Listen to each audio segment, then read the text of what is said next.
This is the Andres Segovia Show.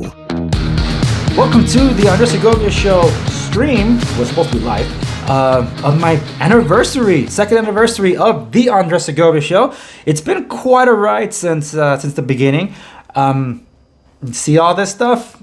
My show's morphed a lot, so I'm gonna get to this in a little bit. Let me just reminisce real quick that for those of you that are newer to my channel, thank you so much for staying subscribed and checking out my videos.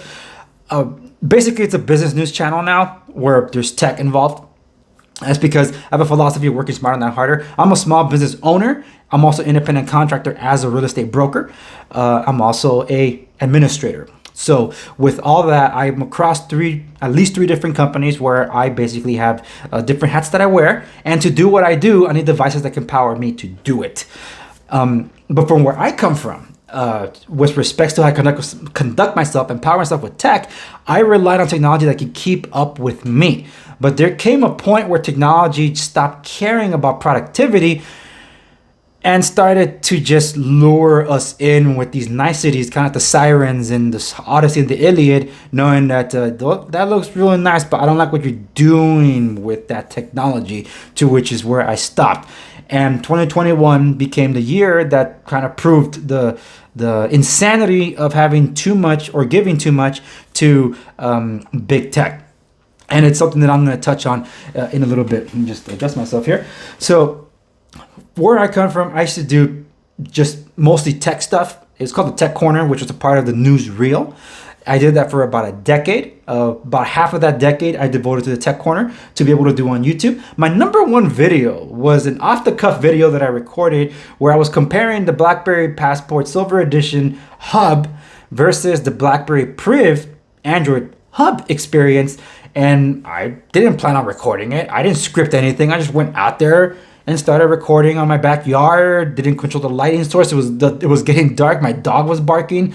And it became my number one video. And you know what? I don't have to always be flashy, I said after that. And I just did videos whenever I could. It felt like more like a vlog type of channel until I started trying to bring more quality content to it as time permitted. But eventually, the Andres Segovia Show was the rebrand. That is actually what I used to do. I started the Andres Segovia Show in 2003, retired it at the tail end of 2009. It was devoted mostly to political analysis, commentary, economics, and all that. So that was a newsletter podcast, and I just got tired of the shouting match. If everybody's shouting at those pundits, dude, no one's listening. So as much as that makes for some must-see TV in some cases, or like, look at this gotcha moment on Twitter, I just didn't really care anymore. It's like, man, I want to make a difference in people's lives. I don't just want to shout people down or get in that, oh, so-and-so destroys so-and-so in a debate. You know, if I wanted to do that, then I just would have kept up with it. But no, instead, I wanted to help others. And as a real estate broker, as I eventually became, and what I do for a living is to be able to improve people's quality of life. So I came from that perspective. I did the Tech Corner. I ended up doing a segment called Work Smarter, Not Harder, so I could teach people how to use the devices properly, because I did do classes in my real estate office to teach people, because they kept every 3 to 6 months, they kept upgrading to the latest and greatest device, whatever it was. But you're only doing emails. You're not using apps. So why are you getting the phone?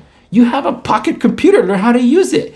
I think what inspired me more, though, to do the Tech Corner was that all the big tech channels, they were very biased like towards Android and Apple. Well, let me rephrase that. Apple and Samsung. So it was like either you were an Android enthusiast with Samsung devices or you were an Apple fanboy. Well, I didn't like that.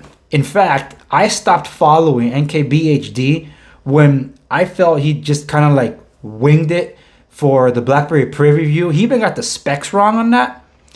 I even rewatched that video to make sure I'm right on that. So I'm like, dude, people trust you to give them, like, you have the biggest platform. People trust you to deliver accurate reviews and reports on these devices, but because you're not a fan of the device, that doesn't mean you should just like, it doesn't have this, it doesn't have that. And it's like, do you have any idea why it was built for in the first place? That's why my channel, I would say, took off. People found me because I come from a background that appreciates what BlackBerry was trying to do. Now, granted, they did it poorly and in some cases very late to the game, but there were things that they did and they did great. So with that being said, I want to reminisce on some of these devices, but I also got to talk about why they're here and why I actually tinker with them recently, and that has to do with what the aforementioned issues with tech. A channel that I recommend that could probably put the fear of God in you, basically. That would be Rob Braxman, the privacy guy. I recently discovered him just a few weeks ago, and I'm glad I found someone that has a bigger platform that talked about these things. Because on the Andre Segovia show, even though I'm dealing with business news, real estate heavy in most cases that affects you whether you're in the market or not, but also tech, I addressed big tech before, which is why I still hold on to these guys, because you never know. They're going to find second life soon. Last year was the Western States Pact. I felt like I was one of the only ones talking about it. And it's implemented now. And it's been scary what's gone on in Ventura County, California last year. I haven't heard much of anything since then. But now with the new year, we're actually having that not just at a county level. We're experiencing that at the state level. In some cases, even at the federal level. At least they're threatening it. The details of which I'm not going to go into this. But if I do talk about it, you can check that out at Off the Record, which is the show behind the show where I talk about anything and everything that interests me, including soundtracks, movies, books. That's exclusively at www.dangeroussegovia.com. So that's a plug-in for my own website there because I have to. So with all that being said, with the whole concerns about tech privacy and security, the hacking that's been going on, the increased tracking of individuals, Wi-Fi triangulation, it just becomes a lot more scary. And just to the extent that 5G can track you, look, I'm still 4G LTE. I'm doing what is called device isolation, where I separated my personal from my business. Business, I run it all through Android because I know what I'm doing, I know what I'm putting there. Social media, from the big guys, is on iOS, and I turn off all the permissions, basically. I only let them access whatever pictures I let them access, but they have no permissions to my camera, no permission to my microphone. And supposedly, if I'm trusting Apple enough, they have a little indicator light here, if it's green or yellow, indicating whether the camera and the microphone are on. So it's like, hey, look, it's peaking. I actually wish the Android could do that more, but it's supposed to be coming in future Android updates. We'll see about that. But with respects to how I conduct it, I said this is where I put other stuff, including personal, but that doesn't mean I put my personal life on it because I don't need them to know. Why? Why am I going to put it there? That's how I've been for a decade. That's why I try to hold on to my BlackBerry as long as I could. That's why if I could, I want to use a an Android powered BlackBerry as my main device if I could. Unfortunately, I couldn't, so I don't. But yeah, I practice device isolation because of that, and it's as inconvenient as it is. It forced me to not rely on a singular service. Now I have two very older platforms that have either just met their end of life or are about to meet their end of life, and that's BlackBerry 10 OS and Windows Phone. This is actually 8.1. I wish it was Windows 10, but Microsoft kept breaking their promises. Nothing new. But anywho, these being here, I miss them. So let us reminisce, shall we? My first BlackBerry 10 OS device is BlackBerry Z10. I had to get it in white, had to have it, but I ended up putting the black battery door cover on it because of its textured non-slip material. Along with that, the Q10 in white also. This has been a workhorse. The longevity of the battery, which is why it was smart to pair with an AMOLED display on this guy, was great. The only downside is it was a little bit cramped. So my father actually commandeered this device, so I stayed with this one, and I just ended up getting different battery packs for the Z10 to keep me going throughout a day. Pretty annoying because it takes forever for the phones to wake up, but that's what I did end up using. Eventually, I did upgrade to the Z30. I had the white one. I used it on T-Mobile at the time. Oh, a creaking. Sorry, I think it's a chair. So the Z30 at the time, I had a white one. I ended up going to the black one because this one works on Verizon. And I really like the feature set of this. I don't really like the look and feel of it, though. That's kind of been a knock on it. And also because of its girth. This thing is just, that much thicker. So I do prefer the Z10 still. I never got the Leap. So for those of you that like that, I know you held on to it. It's the same internal specs as the Z10, which is why I didn't really go for it. But it has a longer battery, which I can appreciate. The Q10 and the Classic share the same internals, which makes no sense. But this device, I understand now why there's some of you from the BlackBerry world that say that this was the best BlackBerry. I recently got this just over a month ago. First time I held it, I'm like, holy smokes, this is a Bold 9900. Like, whoa, no wonder you guys said it was the best BlackBerry. I love the BlackBerry Passport Silver Edition. Unfortunately, I don't have it anymore. Haven't had it in years. Haven't been able to pick another one up. I did have the red one. Didn't work on Verizon, so I returned that one. The silver one didn't work on it either, but I used on T-Mobile at the time when I did have it. So this one works on Verizon. This is for Verizon. This feels amazing in the hand. And of all these devices, this one actually uses the nano SIM, so I could swap SIMs to put them in there. So I have it all up to date with whatever I wanted to use. So whenever I need to, I'll swap out SIMs and put it in there as a personal device whenever, if ever, I want to. Now of these four, the one running the oldest, most trustworthy version of BlackBerry 10 OS is this one. It's an autoloader I have not been able to get to work properly on any of these. But this is the one where Cobalt Play Store works well. Now, because the battery is dead, I can't tell you where it is, but if you're curious about it, leave a comment on down below, and I'll get the OS number for you and let you know what I'm using on my Z10, because I had an inconsistent experience with the Z30. Every now and then I lose all bands. I'm talking about service bands and Wi-Fi bands. Like, what? No LTE, no data whatsoever, no reason for it. And I need to do a factory reset on the device. Super annoying. In the case of the Q10, the Classic, I just got it, so I haven't really tested it yet, but I haven't even bothered trying to install any Android apps from the usual sources. Up to down, the App Store does not work on these anymore. The latest update kind of broke functionality for some reason. I haven't been able to roll it back effectively.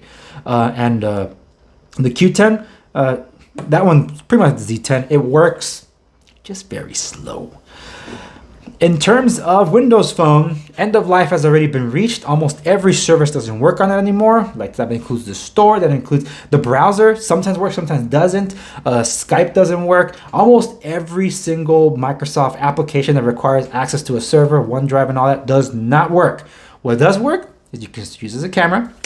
You can still use it as a music player, and knowing that this is powered by, or at least tuned by Beats, it's pretty loud. So what I ended up doing was, I turned them into Zunes. Isn't HTC built the Zune? It's like, you know what? These are just music players now. And they're a good footprint. I like the size of it. I have it in red. I have it in black. They both have wireless charging, 720 displays. They still look pretty good. And there's some games here that don't rely on the internet that I still use. Well, not for myself and my kids, because I'm like, here, go ahead, play with them. But I use them as music devices, honestly. I'm like, why not? Give it a second life. About the same, just a little bit taller than the Z10, and the Z10 is one of my favorite form factors for the device. Yeah, it's small, but hey, just feel good in the hand, not big, not small. So these, they found second life that way. What I appreciate about these devices, but not so much for the Q10, the Classic, my goodness, I gotta get these names right. One knock on the Q10 is the fact that all these three have the mini HDMI port.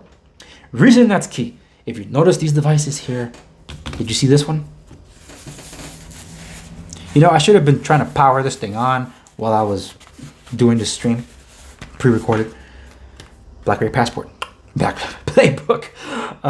Yeah, this is literally the first batch, the very first batch. I think it's April 15, 2012, 2013. I gotta get that right. First batch.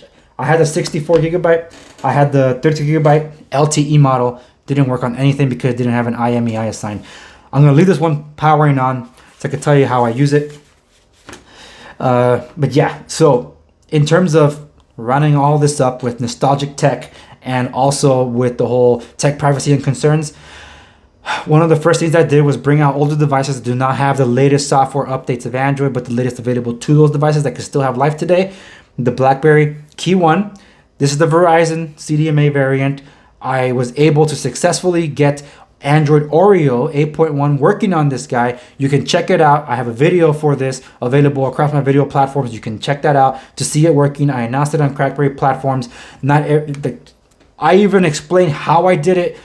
I don't know if anyone else can replicate it, but most of everybody has not had the success that I had in trying to get 4G LTE and text messaging to work. I can tell you that MMS doesn't work, but everything else works just fine. Now there's a bug that I experienced before I updated it, so I don't know if it's something with the keyboard or if it's something with the software or both, but I'm typing at a rapid pace and I'm using a Microsoft Word.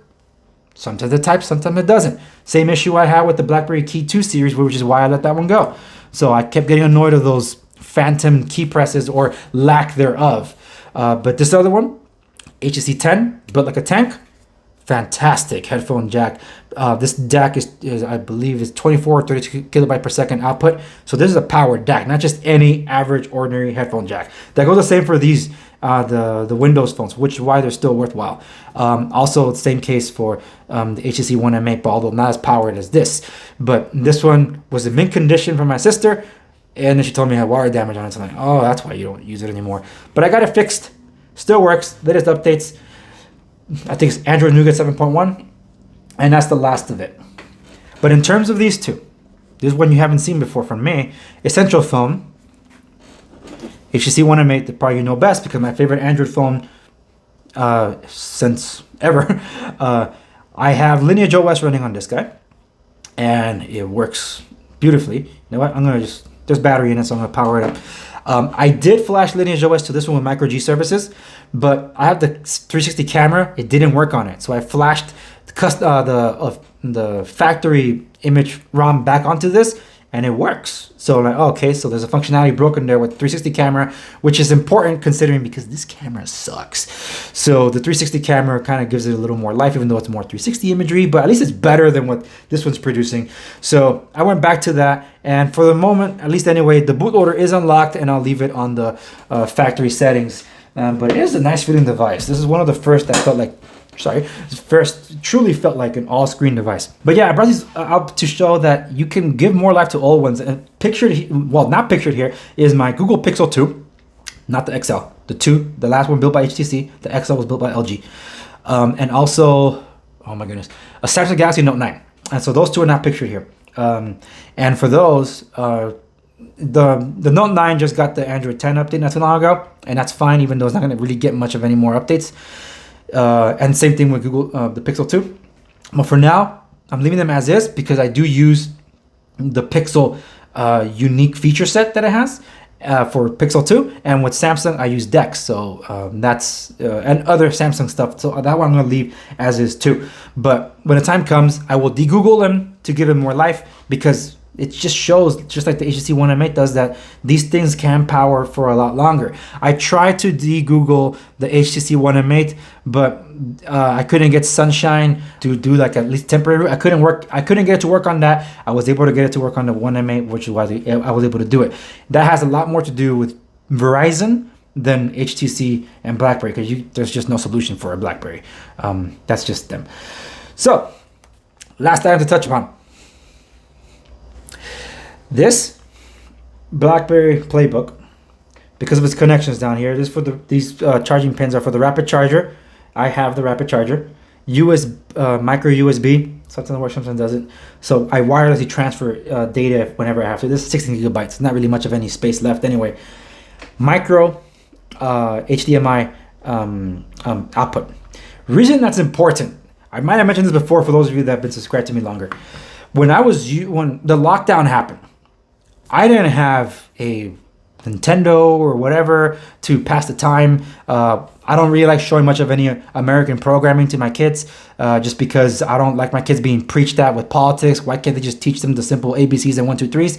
So I'm like, you know what? Play it safe. I'm not going to show them some of that stuff. But I didn't have games for them to play either whenever they get bored with actual toys and books.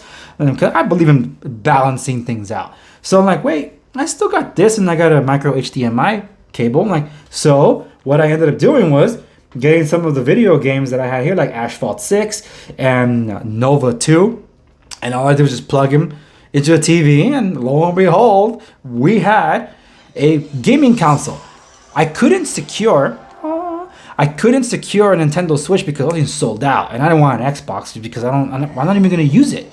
In the case of what was the other one? PlayStation, same situation with the Xbox. Unless I'm invested in all that, it's not going to be worthwhile for me. So being able to use this worked out very well for us. So voila, it worked out just fine. And the kids loved it for it. But yeah, I got a ton of games in here, like The Dark Knight Rises, Need for Speed Undercover, Dead Space. That's not for the kids though. Jetpack Joyride, Six Guns, also not for the kids. Madden 12, Asphalt 6, Nova 2, as I mentioned, and a bunch of other little games like Alpha Zero, Bubble Birds, Fruit Bash, and all that. So this became our console. It found new life that way, even though BlackBerry basically didn't end the life on it. And there you go. See, there's ways that these can be just beyond paperweights. But in the places that we find ourselves in today, that's why I'm available across multiple other platforms. I believe in freedom of speech. I believe in being able to respectfully have civil conversations with individuals to reach some kind of conclusion that's beneficial to the people. That's the whole point. That's the whole point of civil discourse.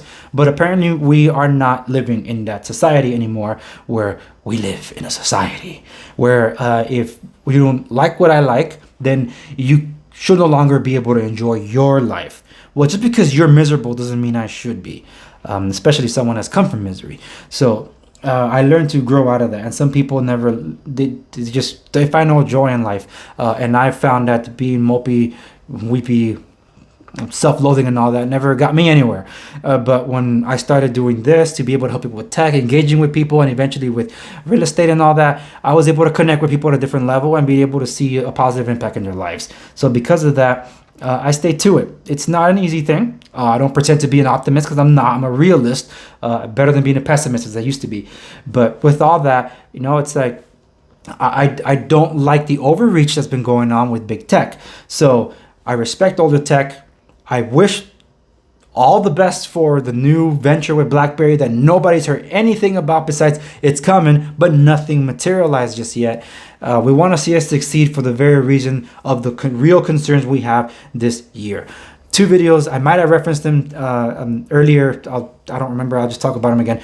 I discussed the Western States Pact on my show last year. You're not familiar with that? I'll be leaving a link to that on the show notes or the description of this video, wherever you're watching, YouTube, Odyssey, Rumble. I'll be leaving it there.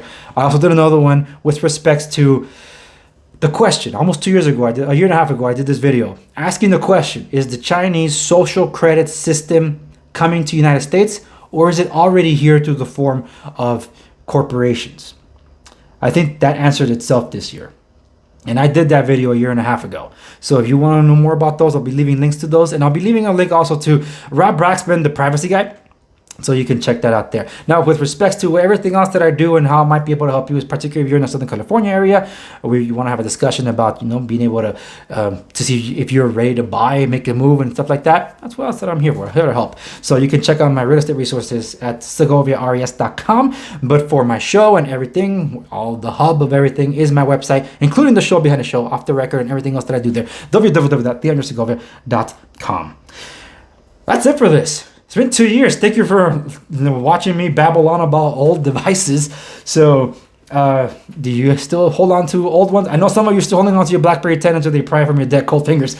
But let's see what comes up with the new ones. But man, they just got to bring BlackBerry 10 OS to a highly spec'd out BlackBerry Priv 2 slider form factor. That would be awesome. Hey, I could dream, can't I? So anyway, that's it. Thank you so much for watching. Happy anniversary to me, I suppose. I wish you all the best, and I'll see you on the next one.